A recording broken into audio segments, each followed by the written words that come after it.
Hey, what's going on, guys? Flickify here with episode 2 of season 2 with York City. And it's been a couple of weeks since I've been able to do a York City or even a video in general. That has to do with me being pretty busy with school to start off with. Then I was kind of bored with FIFA. I recorded a couple of videos and I went back and watched them, and I just didn't think they were too enjoyable on my end, so I didn't think you guys would enjoy them either. And then I had some recording issues. That's why I'm doing a post commentary today.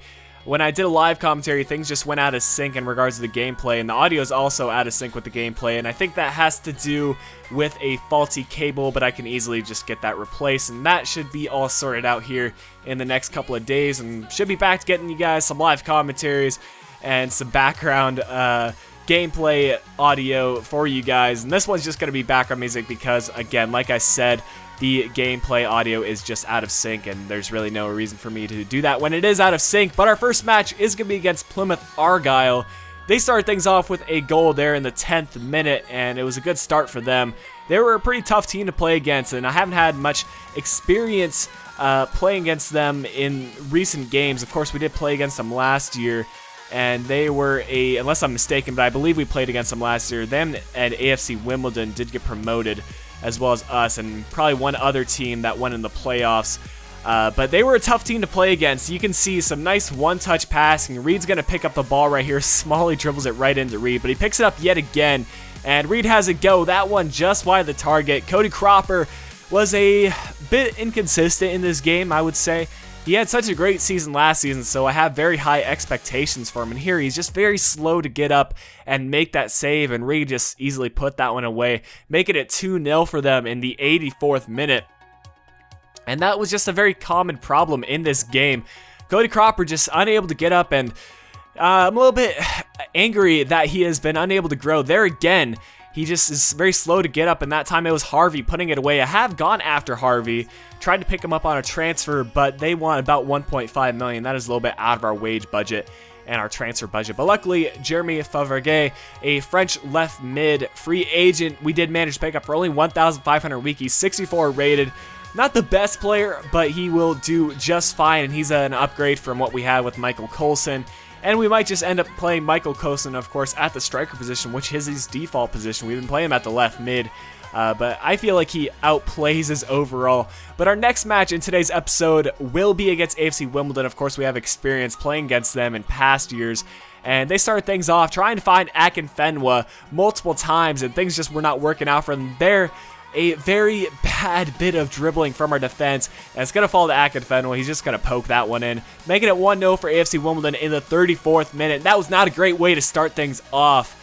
Just when we get the ball inside our area, we just need to be clearing it out, and that's the thing with our bronze players. They do not have the best of touches, but luckily for us, a nice cross inside, and I believe that was Fletcher trying to get a header, but a good save from their keeper. And again, we get the corner kick. Carson's going to set it in. A decent effort on goal right here with the header, and again, saved really well by their keeper, Warner, and he really performed extremely well in this game, keeping AFC Wimbledon in the match.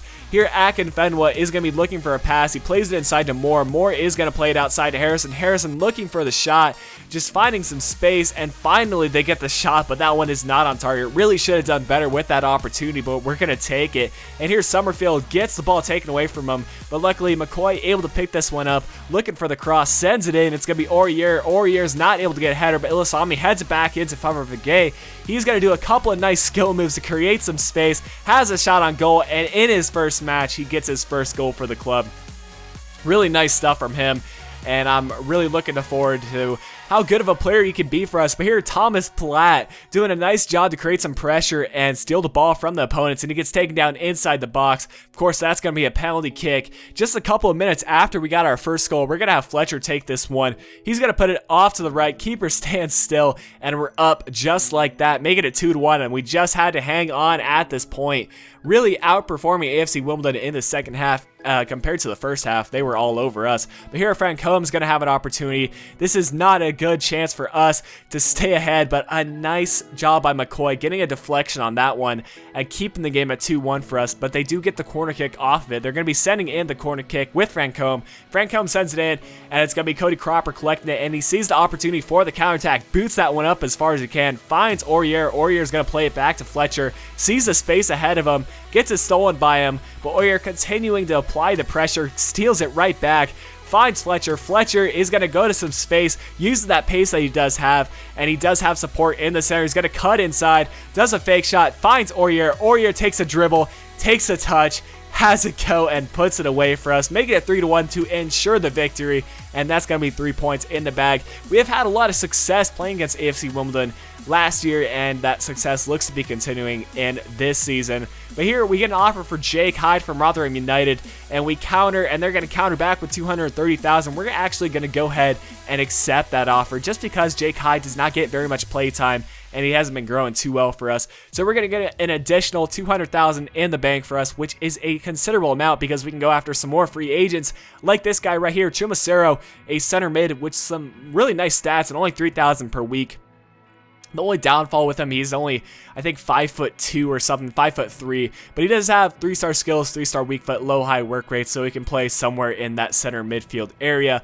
Our next match and final match is going to be against Bradford City. We decided to give Chumacero the start in his first game, and we will start things off with Summerfield getting that one just over the crossbar, but things were looking good. We're going to jump just to just before the end of the first half, and Summerfield yet again really creating a lot of chances in this match, and that one going just wide of the mark.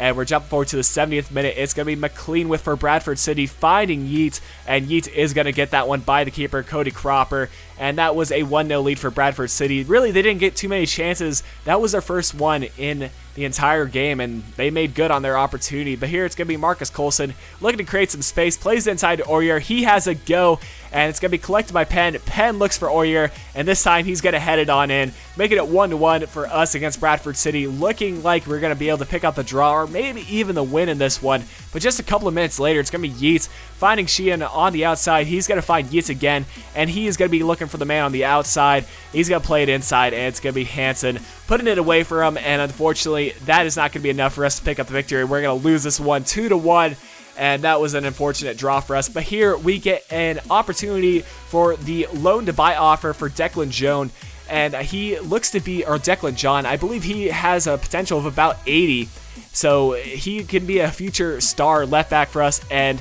we also signed Hankook Young, a CDM with some great overall stats. A bit pricey in my opinion, but I think he's going to fit right to the starting 11. But guys, that's going to bring an end to the match today. As you can see, we have a cup game against Portsmouth in the next episode. So if you did enjoy this episode today, do me a favor by leaving a like, drop a comment down below, and of course, subscribe to the channel if you haven't yet. And until next time, this has been FlickFi. I'll be talking to y'all again soon.